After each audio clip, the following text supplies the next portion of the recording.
D2020. Past tense എന്ന് വെച്ചാൽ ഭൂതകാലം എന്നാണ് അർത്ഥം. അതായത് കഴിഞ്ഞു പോയ കാലം. അതാണ് പാസ്റ്റ് ടെൻസ് എന്ന് പറയുന്നത്. സിമ്പിൾ പാസ്റ്റ് ടെൻസോ?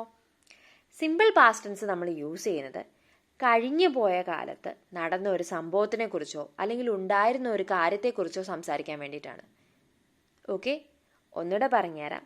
സിമ്പിൾ പാസ്റ്റ് ടെൻസ് നമ്മൾ യൂസ് ചെയ്യുന്നത് കഴിഞ്ഞു പോയൊരു കാര്യത്തിനെക്കുറിച്ച് സംസാരിക്കാൻ വേണ്ടിയിട്ടോ അല്ലെങ്കിൽ നേരത്തെ നമുക്ക് ഉണ്ടായിരുന്ന ഒരു കാര്യത്തിനെക്കുറിച്ച് സംസാരിക്കാൻ വേണ്ടിയിട്ടോ ആണ്.